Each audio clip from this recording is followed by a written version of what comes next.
यह कथा द्वापर युग की है, जब भगवान श्री कृष्ण के सुदर्शन चक्र ने काशी को जलाकर राख कर दिया था। बाद में यह वाराणसी के नाम से प्रसिद्ध हुआ। यह कथा इस प्रकार है। मगध का राजा जरासंध बहुत शक्तिशाली और क्रूर था। उसके पास अनगिनत सैनिक और दिव्य अस्त्र शस्त्र थे। यही कारण था कि आसपास के सभी राजा उसके प्रति मित्रता का भाव रखते थे। जरासंध की अस्थि और प्रास्थि नामक 2 पुत्रियां थीं। उनका विवाह मथुरा के राजा कंस के साथ हुआ था। कंस अत्यंत पापी और दुष्ट राजा था। प्रजा को उसके अत्याचारों से बचाने के लिए भगवान श्री कृष्ण ने उसका वध किया। दामाद की मृत्यु की खबर सुनकर जरासंध क्रोधित हो उठा।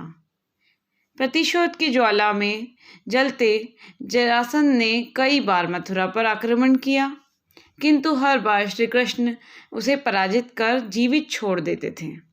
एक बार उसने कलिंग राज और काशी राज के साथ मिलकर मथुरा पर आक्रमण किया, लेकिन भगवान श्री कृष्ण ने उन्हें भी पराजित कर दिया। जरासंध तो भाग निकला, किंतु प्रोडक और काशीराज भगवान के हाथों मारे गए। काशीराज के बाद उसका पुत्र काशीराज बना और श्री कृष्ण से बदला लेने का निश्चय किया। वह श्री कृष्ण की शक्ति जानता था, इसीलिए उसने कठिन तपस्या कर भगवान शिव को प्रसन्न किया और उन्हें समाप्त करने का वर मांगा। भगवान शिव ने उन्हें कोई अन्य वर मांगने को कहा, किंतु वह अपनी मांग पर अड़ा रहा।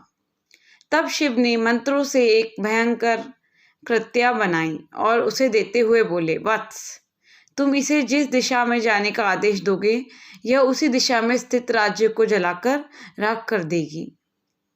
लेकिन ध्यान रखना, इसका प्रयोग किसी ब्राह्मण भक्त पर मत करना, वरना इसका प्रभाव निष्फल हो जाएगा। यह कहकर भगवान शिव अंतर्ध्यान हो गए। इधर दुष्ट कालयवन का वध करने के बाद श्री कृष्ण सभी मथुरा वासियों को लेकर द्वारिका आ गए थे। काशीराज ने श्री कृष्ण का वध करने के लिए कृत्या को द्वारिका की ओर भेजा। काशीराज को यह ज्ञान नहीं था कि भगवान श्री कृष्ण ब्राह्मण भक्त है, इसीलिए द्वारिका पहुंचकर भी कृत्या उनका कुछ अहित न कर पाई। उल्टे श्री कृष्ण ने अपना सुदर्शन चक्र उसकी ओर चला दिया। सुदर्शन भयंकर अग्नि उगलते हुए कृत्या की ओर झपटा। प्राण संकट में देख कृत्या भयभीत होकर काशी की ओर भागी। सुदर्शन चक्र भी उसका पीछा करने लगा। काशी पहुंचकर सुदर्शन ने कृत्या को भस्म कर दिया, किंतु फिर भी उसका क्रोध शांत नहीं हुआ और उसने काशी को भी भस्म कर दिया। कालांतर में वारा और असी नामक 2 नदियों के मध्य यह नगर पुनः बसा। वारा और असी नदियों के मध्य बसे होने के कारण इस नगर का नाम वाराणसी पड़ गया। इस प्रकार काशी का वाराणसी के रूप में पुनर्जन्म हुआ।